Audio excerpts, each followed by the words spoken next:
కుంభరాశి వారికి ఈ సంవత్సరం ఆదాయం 8, వ్యయం 14, రాజపూజ్యం 7, అవమానం 5.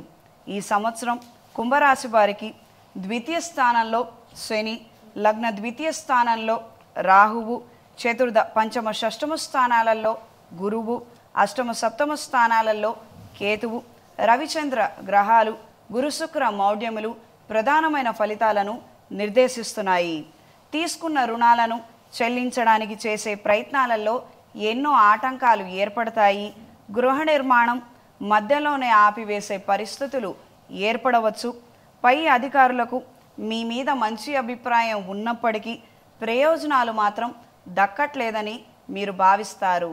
ఈ రాశిలో జన్మించిన వారు ఈ సంవత్సరం విజయలక్ష్మి పాశుపత హోమాన్ని జరిపించండి. చేతికి సుబ్రహ్మణ్య పాశుపత కంకణాన్ని ధరించండి.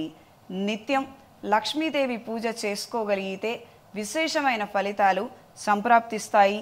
గతంలో తీసుకున్న కొన్ని నిర్ణయాల కారణంగా ఇప్పుడు కొన్ని కొత్త సమస్యల్లో ఇరుక్కున్నామన్న ఆలోచనలు కలిగి ఉంటారు. వాటిలో నుండి బయటికి రావడానికి చేసే ప్రతి ప్రయత్నం, తీసుకునే ప్రతి నిర్ణయం అనుకూలంగా మారుతుంది. ఇవి రుణ బాధలు కావచ్చు, కోర్టు వ్యవహారాలు కావచ్చు, భూ సంబంధమైన విషయాలు కావచ్చు. పోటీ పరీక్షల్లో అనుకూలమైన మార్పులు ఏర్పడతాయి. ఉద్యోగరీత్యా బదిలీ కోసం చేసే ప్రయత్నాలు అనుకూలంగా ఉంటాయి. ఉన్న ఉద్యోగం నుండి లేదా కంపెనీ నుండి ఇంకో కంపెనీలోకి మారే ప్రయత్నాలలో కొన్ని ఆటంకాలు ఏర్పడవచ్చు.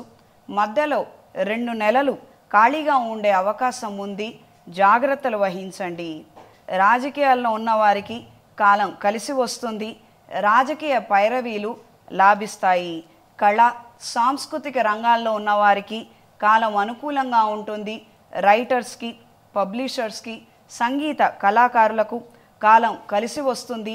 చేసే ప్రతి ప్రయత్నంలో మధ్యలో సతమతమైనప్పటికీ ముందు సంకల్పించుకున్న ప్రకారంగా ముందడుగు వేయగలిగితే ఆఖరిలో మంచి ఫలితాలను అందుకోగలుగుతారు. జీవిత భాగస్వామి సలహాలతో కొన్ని నూతన కార్యక్రమాలను ప్రారంభిస్తారు. లీజులు, లైసెన్స్లు, టెండర్ల కోసం చేసే ప్రయత్నాలు అనుకూలంగా ఉంటాయి. ఈ రాశిలో జన్మించిన వారు కొత్తగా బ్యూటీ పార్లర్లు, కూరగాయల వ్యాపారాలు, సీజనల్ వ్యాపారాలు చేయాలన్న ఆలోచనలు కలిసి వస్తాయి.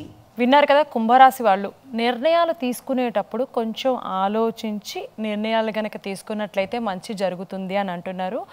ఏది చేసినా కూడా జాగ్రత్తగా ఆలోచించి చెయ్యండి, ఆనందంగా ఉండండి.